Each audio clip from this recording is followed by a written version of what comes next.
म डेरा खोजिदिन्छु, बरु चुनाव लड्न आउँछन् कोही भने म डेरा खोजिदिन्छु, यहाँ डेरा खोजिदिने गर्ने अरू के बन्दोबस्त गर्नुपर्छ। त हाम्रो क्षेत्र हो नि त, यहाँ त आउँदाखेरि घर आए जस्तो वातावरण फिल गरेर भन्छु मैले। यहाँ आएर डराउनु पर्दैन ढुक्कले। हामी डर त्रासको राजनीति गर्दैनौँ, आतङ्कको राजनीति गर्दैनौँ, सुरक्षा दिन्छौँ, सुरक्षित बनाउँछौँ। उनीहरूले मार्नुपर्छ काट्नुपर्छ भन्छन्, होइन, शान्तिपूर्ण ढङ्गले बाँच्नुपर्छ, गतिविधि गर्न पाउनुपर्छ, पाउँछौँ, सबैलाई भन्छौँ हामी।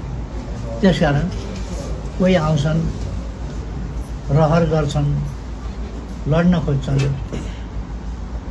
अब अलिकति चर्चा होस् भनेर पनि मेरा विरुद्ध उम्मेदवारी भएपछि त अलिक चर्चा त हुने पनि, त्यस कारणले पनि भनेको हुनसक्छ। लड्ने हो होइन मलाई थाहा छैन है। अब लड्ने हो भने पनि अरूले पनि त लडिखेली आएकै छन् त,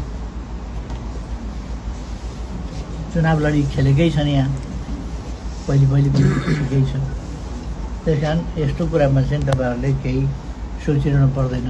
हामी यस ठाउँमा नदी नियन्त्रणका सम्बन्धमा भएका कामहरू तपाईँहरूले देख्नुभएको छ, सिँचाइको सम्बन्धमा भएका कामहरू तपाईँहरूले देख्नुभएको छ, खानेपानीको सम्बन्धमा भएको कामहरू देख्नुभएको छ, शिक्षाको सन्दर्भमा भएको देख्नुभएको छ, क्याम्पस विद्यालय भवनहरू बनेका तपाईँहरूले देख्नुभएको छ, त्यो सब कामहरू त देख्नुभएको छ तपाईँहरूले। प्राविधिक विद्यालय बनेको देख्नुभएको छ तपाईँहरूले। अनि यस क्षेत्रमा विभिन्न दुर्गम ठाउँहरूमा पनि उद्योगहरूको स्थापना भएको देख्नुभएको छ तपाईँहरूले।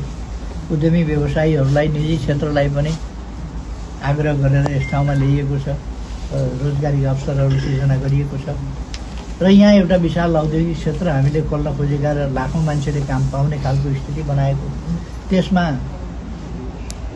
व्यापक व्यवधान सिर्जना गरिएको छ। तर पनि हाम्रो यो बनाइ छोड्ने प्रयास कायम छ।